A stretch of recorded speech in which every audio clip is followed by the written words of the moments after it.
বাবা কেন চোর মোটিভেশনাল স্টোরি বিল্লাল রাজু প্রকাশকাল ১৪/২/২৫ পাঠে আমি জারিয়াত।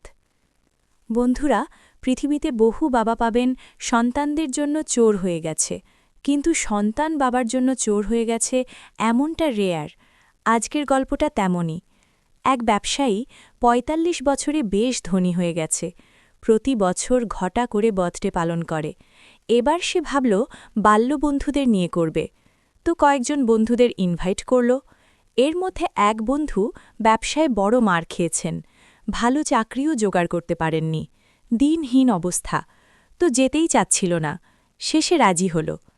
পার্টিতে গিয়ে দেখে কি জমকালো অনুষ্ঠান, স্টলে থরে থারে খাবার সাজানো, বন্ধুরা দামি ড্রেস পরে এসেছে, আর ও একটা মলিন ড্রেস পরে এসেছে। তো অনেক মৌজমাস্তি চলল।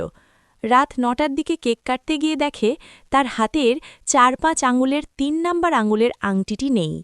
এক কান দুকান করে ৫ কান হল, একটা ছিছি রব পড়ে গেল। একজন বলল, যেহেতু কেউ বাহিরে যায়নি, অতএব আংটি ফ্ল্যাটেই আছে। ঠিক হলো সবার পকেট চেক করা হবে। তাই হলো, ওই গরিব বন্ধুর পালা যখন এলো, সে কিছুতেই চেক করতে দিল না।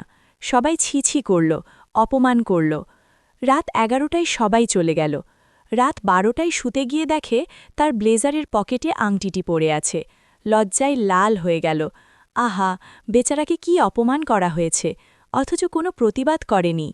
সকাল হতেই ওর বাসায় গেল, অনেক সরি বলল। তারপর বলল, পকেট চেক করতে দিসনি কেন? সে বলল, ব্যবসায় বড় মার খেয়েছি, ভালো চাকরি জোগাড় করতে পারিনি। ছেলেটার বড় অসুখ, ভালো ট্রিটমেন্ট দিতে পারিনি, ভালো খাবার দিতে পারিনি। ও বলেছিল, আব্বা, ওই বাড়ি থেকে 2টো মিষ্টি নিয়ে এসো। তাই 2টো মিষ্টি চুরি করে পকেটে রেখেছিলাম। তুই হাত দিলে ছেলের জন্য মিষ্টি আনা হতো না, তাই হাত দিতে দেইনি। বন্ধুটি কান্নায় ভেঙে পড়ল।